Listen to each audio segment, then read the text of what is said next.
Hello everyone, आज है 6 फरवरी और आज की इस क्लास में हम डिस्कस करेंगे 6 फरवरी से बनने वाले करंट अफेयर के सभी इंपॉर्टेंट क्वेश्चंस। प्रीवियस क्लास में हमने देखा था ग्रैमी अवार्ड्स के बारे में, जिसमें सॉन्ग ऑफ द ईयर के लिए अवार्ड केंड्रिक लेमर ने जीता है। कंट्री ग्रैमी अवार्ड जीतने वाली पहली ब्लैक वुमन बनी बियॉन्से, और भारतीय मूल की चंद्रिका टंडन को इनके एल्बम त्रिवेणी के लिए ग्रैमी अवार्ड मिला है।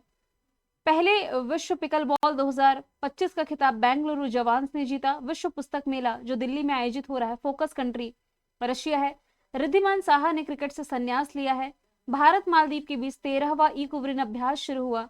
2025-26 के बजट में सबसे अधिक जो धन आवंटन हुआ है, रक्षा मंत्रालय को हुआ। विश्व कैंसर दिवस 4 फरवरी को मनाया जाता है। नवीन चावला, जिनका रिसेंटली निधन हुआ, ये देश के मुख्य पूर्व चुनाव आयुक्त रहे। 2025-26 के बजट में कृषि के क्षेत्र में प्रधानमंत्री धन धान्य कृषि योजना की शुरुआत की गई, और 2025-26 के ही बजट में वित्तीय घाटा जीडीपी का 4.4% बताया गया है। तो ये सभी क्वेश्चंस हमने कल पढ़ लिए थे। वीडियो शुरू करने से पहले मैं आपको बता दूं, आप लोगों के लिए जो सेकंड यूट्यूब चैनल लॉन्च किया गया है, सिर्फ ट्रेंडिंग टॉपिक के लिए जो डेडिकेटेड होगा, इसके लिए जो पहला वीडियो है, इसका टॉपिक है वर्तमान में कौन क्या है, जिसमें कि हम नेशनल इंटरनेशनल अपॉइंटमेंट कुल मिलाकर के 100+ अपॉइंटमेंट आज यानी कि 6 फरवरी की क्लास में डिस्कस करेंगे।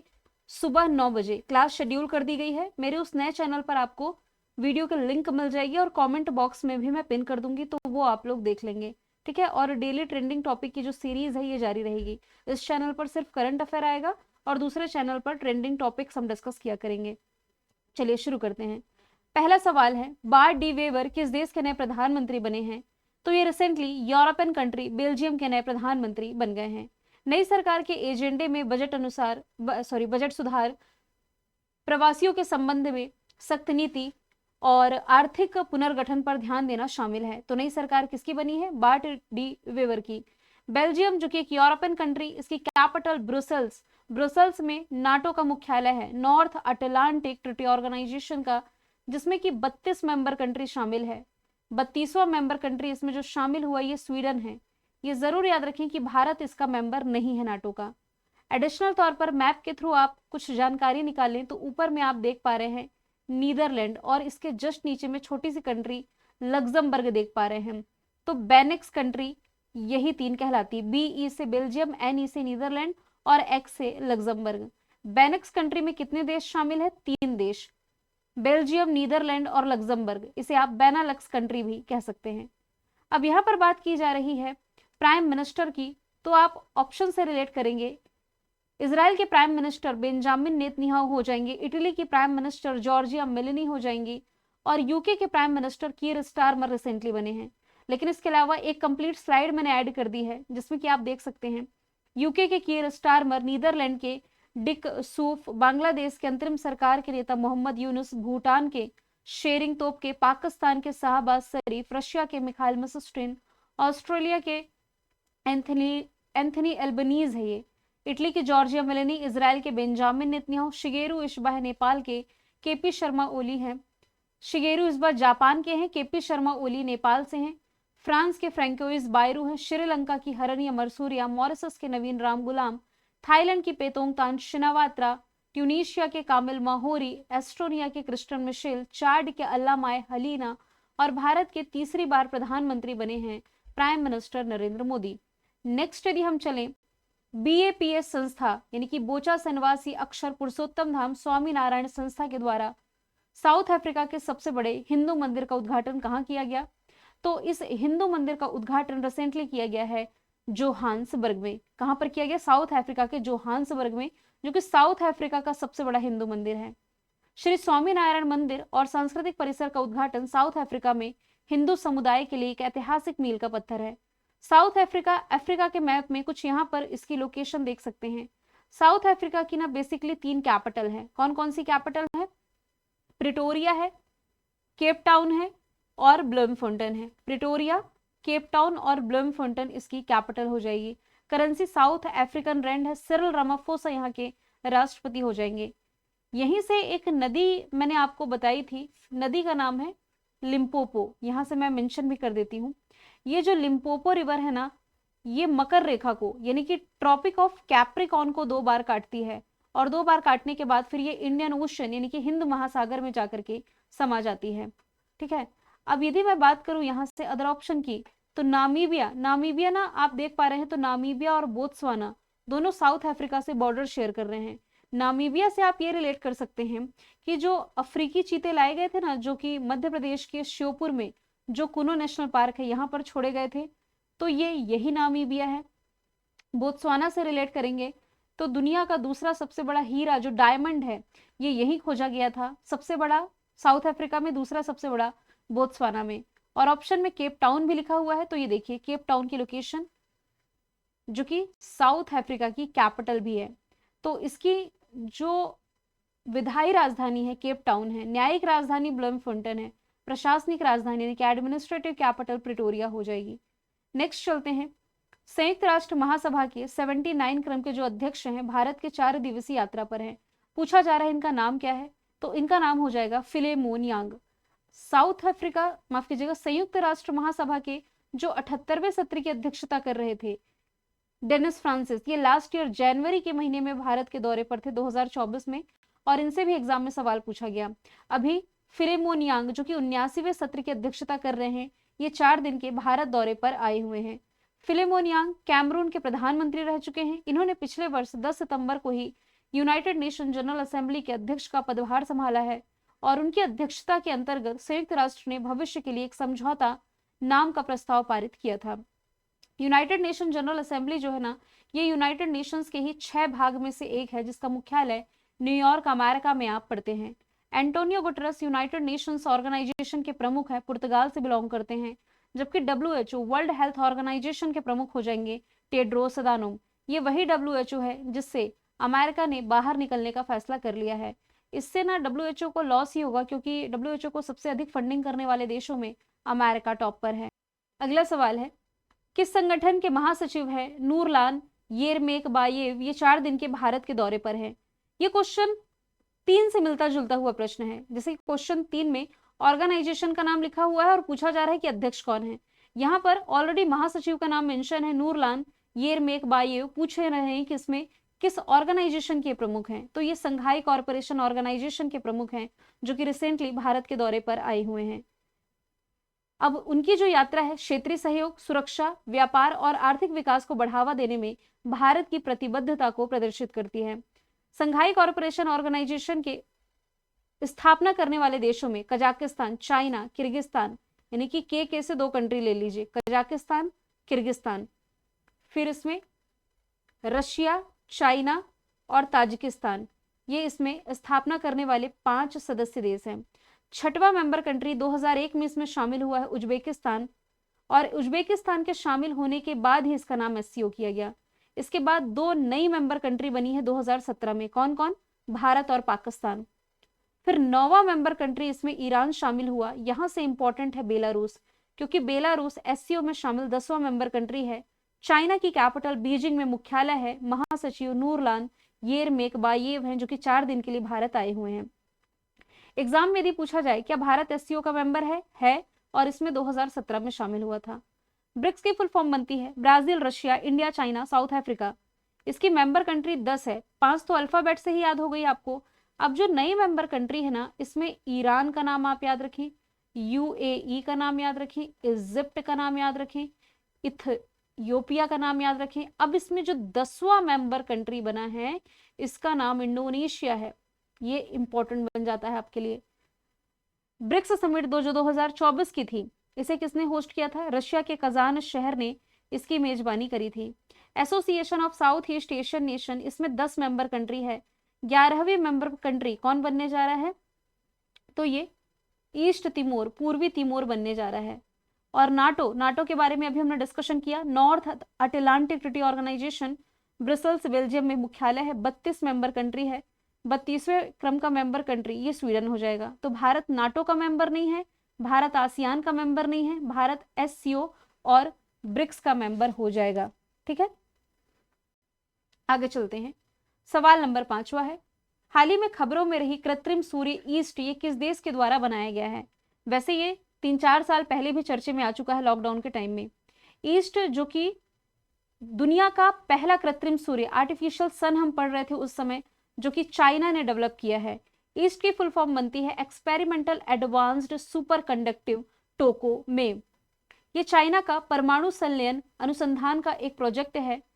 इस सूर्य ने यानी कि जो आर्टिफिशियल सन है, इसने 100 मिलियन डिग्री सेल्सियस के तापमान पर 1000 सेकेंड से ज्यादा समय तक प्लाज्मा को स्थिर बनाए रखा है। यहाँ के परमाणु संलयन अनुसंधान में ये अहम भूमिका रही है। इस टेक्नोलॉजी के माध्यम से यानी कि इसकी कामयाबी से ऊर्जा संकट से जूझ रहे लोगों को फायदा मिलेगा। इस प्रोजेक्ट की शुरुआत की गई थी 2006 में।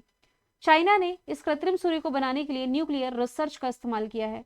वैसे कृत्रिम सूर्य की बात की जा रही तो कुछ दिन पहले मैंने आपको बताया था कि साउथ कोरिया ने दुनिया का सबसे बड़ा कृत्रिम सूर्य बनाया है, जिसका नाम रखा गया था के स्टार। तो ये भी आप एडिशनल तौर पर याद रख सकते हैं। यहाँ हम बात कर रहे हैं चाइना की, जिसकी कैपिटल बीजिंग, करेंसी रेनमिनबी है। यहाँ भी हाल ही में एक नए वायरस HMPV ने दस्तक दी है। दुनिया की सबसे तेज हाई स्पीड ट्रेन प्रोटोटाइप इसने पेश की। एक नया स्टील्थ फाइटर जेट J-36 इसी ने बनाया है। ब्रह्मपुत्र नदी पर दुनिया का जो सबसे बड़ा बांध है ये बनाने जा रहा है। और यहाँ का जो मशहूर फैशन ब्रांड है शेन, ये 4 साल की पाबंदी के बाद भारतीय बाजार में वापसी करने जा रहा है। चाइना ने मानव युक्त अंतरिक्ष यान सेंजो 19 लॉन्च किया। पेरिस पैरालंपिक में सबसे ज्यादा मेडल चाइना ने ही जीते थे, 220। भारत ने कितने जीते थे? 29 मेडल। 29 मेडल के साथ भारत 18वें स्थान पर था। चाइना ने दुनिया का सबसे तेज रोबोट बनाया। चाइना ने दुनिया की पहली carbon fibre high speed train का अनावरण किया। और इंटरनेशनल स्पेस स्टेशन पर लंबे समय तक स्पेस वॉक करने का रिकॉर्ड है, जो कि चाइना के ही अंतरिक्ष यात्रियों के द्वारा बनाया गया है। हाल ही में किस देश की राजधानी में छत्रपति शिवाजी महाराज की प्रतिमा स्थापित की गई? तो जापान की कैपिटल टोक्यो में छत्रपति शिवाजी महाराज की प्रतिमा स्थापित की गई है। जापान की कैपिटल टोक्यो, करेंसी येन। नए प्रधानमंत्री शिगेरू इशिबा हैं। नागालैंड में जो हॉर्नबिल फेस्टिवल रहा 25वें क्रम का, जापान को फोकस कंट्री भागीदार देश के रूप में चुना गया। तूफान शानसान के कारण यहाँ हाई अलर्ट जारी किया गया। जापान और भारत के बीच ग्रीन अमोनिया के एक्सपोर्ट के लिए समझौता हुआ है। भारत जापान के बीच 2+2 वार्ता दिल्ली में हुई। टोक्यो में महात्मा गांधी जी की प्रतिमा का अनावरण विदेश मंत्री एस जयशंकर ने किया। जापान ने उन्नत होलोग्राफी वाले नए बैंक नोट जारी किए हैं। 1000 साल पुराना सोमिनसाई महोत्सव यहाँ संपन्न हुआ। दुनिया का पहला 6G डिवाइस जापान ने लॉन्च किया। शिगेरू इस बार नए प्रधानमंत्री बने। और जापान की जो स्पेस एजेंसी है जैक्सा है, और जैक्सा से आप ये रिलेट कर सकते हैं, इसने दुनिया का पहला लकड़ी का सैटेलाइट लिग्नोसैट प्रोब ये लॉन्च किया है। बात की जाए यदि ग्रीस की, तो prime minister Narendra Modi Greece के दौरे पर थे और इन्हें इस देश के हाईएस्ट सिविलियन ऑनर से सम्मानित किया गया। मॉरिशस जब अपना स्थापना दिवस मना रहा था, इस मौके पर मुख्य अतिथि के रूप में प्रेसिडेंट द्रौपदी मुर्मू शामिल हुई। अमेरिका के 47वें राष्ट्रपति डोनाल्ड ट्रंप बने और इनके शपथ ग्रहण समारोह में कौन शामिल हुए? विदेश मंत्री एस जयशंकर। सवाल नंबर 7वां है, हाल ही में मिसाइल एतेमाद और गदर 380 का अनावरण किस देश ने किया है? ये जो मिसाइल है, नाम लिखा हुआ है एतेमाद और गदर 360, ये दोनों ही लॉन्च किए गए हैं ईरान के द्वारा। ऑप्शन नंबर बी इसका राइट आंसर हो जाएगा। एतेमाद एक बैलिस्टिक मिसाइल है जिसकी रेंज 1700 किलोमीटर की है। इसकी लंबाई 16 मीटर, व्यास 1.25 मीटर है। इतना डीप एग्जाम में नहीं पूछा जाता, बस इसकी कुछ विशेषताएं मैंने मेंशन कर दी है। इसे सटीक लक्ष्य भेदन के लिए एक प्रिसीजन गाइडेड वारहेड से लैस किया गया है। ईरान की कैपिटल तेहरान है, करेंसी रियाल है। मसूद पेजिशकियान ये हो जाएंगे यहाँ के वर्तमान समय में राष्ट्रपति। अब ये मकरान इसकी कैपिटल बन सकती है जल्द ही, ये हमने करंट अफेयर में देखा है। ईरान संघाई कॉरपोरेशन ऑर्गेनाइजेशन का 9वां मेंबर कंट्री बना है। इसके द्वारा इसका जो पहला सैटेलाइट लॉन्च किया गया था चामरान, ये हमने करंट अफेयर में पढ़ा था। इजराइल के प्राइम मिनिस्टर बेंजामिन नेतन्याहू, ये हम ऑलरेडी डिस्कस कर चुके हैं। जापान अमेरिका के भी फैक्ट देख चुके हैं। यहाँ का एक चटगांव पोर्ट, माफ कीजिएगा चटगांव नहीं है, चाबहार पोर्ट है। ईरान का एक चाबहार पोर्ट आप रिलेट करेंगे, जिसके डेवलपमेंट के लिए भारत ने समझौता किया। गलती से मैंने चटगांव कह दिया तो वो बांग्लादेश का पोर्ट है। 31 जनवरी 2025 को भारत में सबसे अधिक रामसर स्थलों वाला जो राज्य बना है, ये कौन बना है? वैसे जब 2 फरवरी को हमने वर्ल्ड वेटलैंड डे पढ़ा था, तब ये फैक्ट ऑलरेडी मैं आपको बता चुकी थी कि भारत में रामसर स्थलों की संख्या अब हो गई है 89। इस 89 में सबसे अधिक रामसर स्थल आपको तमिलनाडु में देखने को मिलेंगे। तमिलनाडु में रामसर स्थलों की संख्या कुल है 20।